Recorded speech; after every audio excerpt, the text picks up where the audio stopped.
Hey, muy buenas, hoy estamos en un nuevo vídeo. Vengo aquí para hablar un poco del libro de Rothbard, El misterio de la banca. Así que nada, empezamos.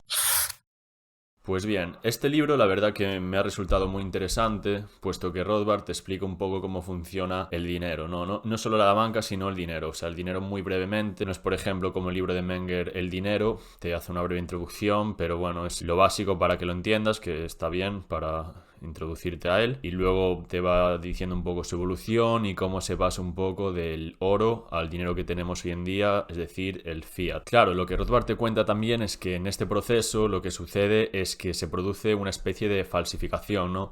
La gente es engañada, o sea, la gente de normal obviamente pues prefiere el oro, porque el oro tiene valor, es algo que se ha usado durante toda la historia y la gente ya lo usa, lo tiene muy interiorizado y demás. Entonces, claro, ¿cómo se produce ese cambio de paradigma? Es un poco lo que plantea Rothbard. Lo que hay que entender principalmente es que el dinero que se crea con la reserva fraccionaria consiste en la falsificación, lo que produce posteriormente inflación. Para esto Rothbard pone un ejemplo muy interesante como es el del ángel Gabriel, ¿no? El ángel Gabriel es un ángel que está desde arriba mirando a la tierra y dice, joder, esta gente que siempre se está quejando que no tiene dinero, que se está quejando que no puede comprarse una casa, un coche y demás, pues voy a hacerles un favor, voy a bajar a la tierra y voy a multiplicarles todo el dinero por 2. Entonces, por la noche hace eso, la gente se despierta y de repente todo el mundo tiene el doble de dinero en la cartera, en la caja fuerte y demás. Claro, lo que sucede es que la gente de repente con todo ese dinero, una alegría, una locura generalizada, y claro, la gente va de repente a las tiendas, se empiezan a comprar de todo. ¿Y qué sucede? Pues bueno, donde se empieza a gastar ese dinero, empiezan a subir los precios y finalmente acaban como empezaron. ¿Quiénes han beneficiado? O sea, al final lo que sucede es que el ángel Gabriel tenía buena intención,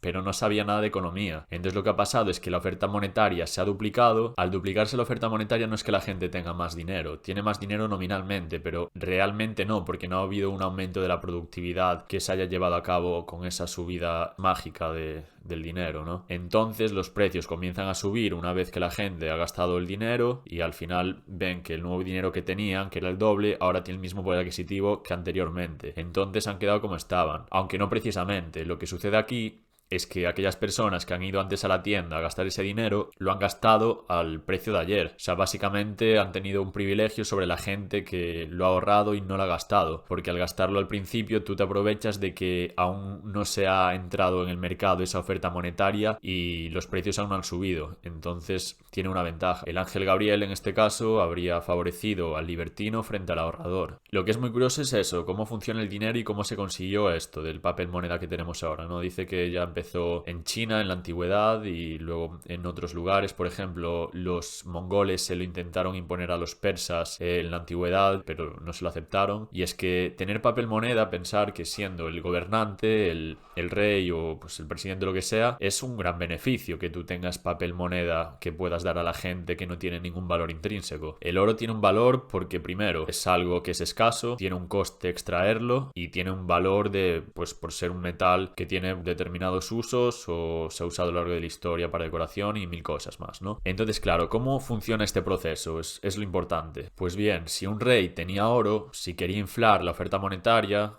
es decir, tiene, imagínate, 100.000 monedas de oro y de repente necesita 50.000 para comprarle sus cosas. Pues lo tiene difícil, tiene que acuñar nueva moneda y la gente se va a dar cuenta muy fácilmente de que le están haciendo el timo, ¿no? Normalmente también cuando el rey acuñaba nueva moneda siempre se sacaba una comisión y demás, pero vamos, que lo tiene complicado. Claro, y Rothbard también hace una crítica muy fuerte a la falsificación, porque en el caso de que sea una persona concreta la que falsifica, pues el Estado la detiene, va a la cárcel o lo que sea. En el caso de que es el Estado el falsificador, pues claro, aquí la historia cambia. Y en el caso del ángel Gabriel y un falsificador pues independiente, ¿no?, de la vida real, el efecto sería el mismo. Y el efecto también que hacen los bancos cuando imprimen dinero en la Reserva Federal, por ejemplo, y luego los bancos comerciales a través de la reserva fraccionaria, es también una falsificación. Claro, y es que normalmente el rey tiene el problema de que tiene la moneda de oro y la moneda de oro pues no la puede falsificar fácilmente. El oro es algo muy reconocible y no hay manera de hacer esto. Y si el público acepta el dólar de papel como el equivalente al de oro, entonces el Estado puede falsificar legalmente.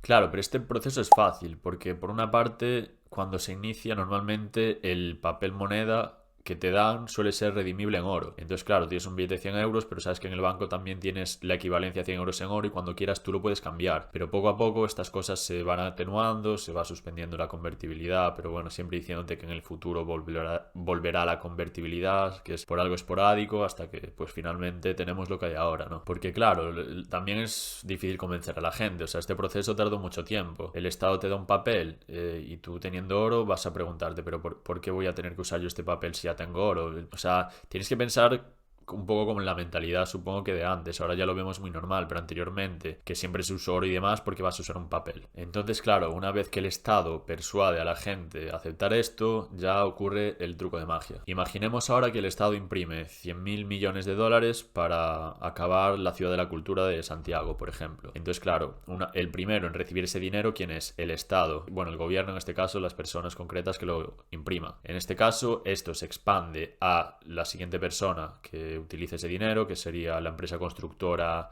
la de Florentino, no sé cómo se llama, por ejemplo. Y de eso ahí, la que vaya que le compre Florentino, luego los siguientes bienes, demás, y se va expandiendo como una onda esta oferta monetaria. No es algo que de repente se inyecten en la economía y ya sube todo igual, no. Se hace de esta forma, claro. Entonces, si se hace en Santiago este proceso, pues en Santiago seguramente empiece a aumentar los precios y eso se va expandiendo por España e incluso por Portugal y demás. Y básicamente en esto consiste la falsificación y la inflación, que es un impuesto oculto por el que la gente pierde su poder adquisitivo sin que se den cuenta de por qué pasa esto. Claro, y es entonces cuando una vez que el Estado ya puede romper el patrón con el oro, ya puede imprimir sin parar, no tiene que guardar ningún tipo de reservas ni nada, y en el año 1933, cuando Roosevelt expropia el oro a la gente, pues básicamente a nadie le importó mucho porque solo se usaba para regalos de Navidad para los niños, no tenía un uso como el que tenía antes, tan generalizado, ¿no? La gente ya se había adaptado al nuevo paradigma. Y bueno, tampoco quiero ser muy técnico con la explicación porque para eso ya tenéis el libro ahí, pero bueno, sí que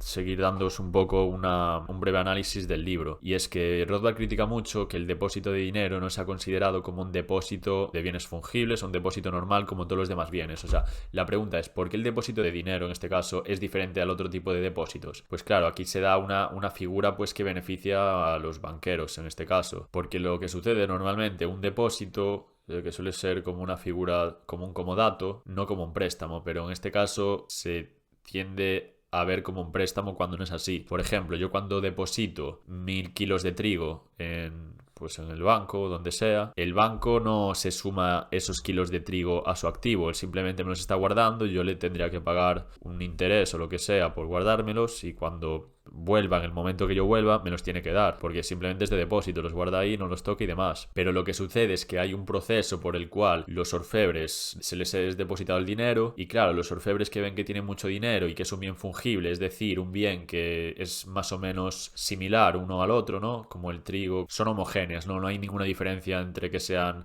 1.000 euros míos o de otra persona, es un bien homogéneo, digamos. Y entonces, claro, te está siempre un poco eso que ves ahí, todo el oro, ¿no? Lleno de oro y dices, bueno, pero yo aquí tengo mucho oro y la gente no suele sacar más del 10%, digamos, normalmente. Entonces, claro, pues voy a empezar a prestar un poco más de oro del que tengo, ¿no? Empiezas a emitir certificados de depósito falsos y claro, entonces estás dejando más dinero del que tú tienes, finalmente. Por ejemplo, este asunto no se llevó a los tribunales ni en los siglos XVII ni XVIII, y el primer caso fue en 1811, en Carr contra Carr. El juez Grant, en este caso, pues juzgó de manera errónea para Rothbard. Y 5 años más tarde fue por algo similar un juicio y el mismo juez argumentó otra vez igual. De ese modo se les dio a los bancos carta blanca para comercial con un dinero que no era suyo. Y bueno, luego también el libro te explica mediante un balance cómo funciona este proceso de falsificación de dinero y creación de nuevo dinero que no existe. Esto te lo explica en un proceso que si os interesa pues lo miréis en el libro o haré yo un vídeo posterior explicándolo en profundidad. Luego ya también cómo va surgiendo la Fed en 1913, cómo hacen el pacto este secreto en la isla de Jekyll y bueno, son temas la verdad que bastante interesantes de cómo funciona. Pero bueno, básicamente eso, el libro está bastante interesante, te cuento un poco la historia en general de la banca en Estados Unidos, también en Inglaterra, se lee muy bien, es breve. Si queréis eso, que profundice sobre cualquier de los temas que he hablado, me lo decís y en el siguiente vídeo me intento meter ahí. Gracias y nos vemos en el siguiente vídeo.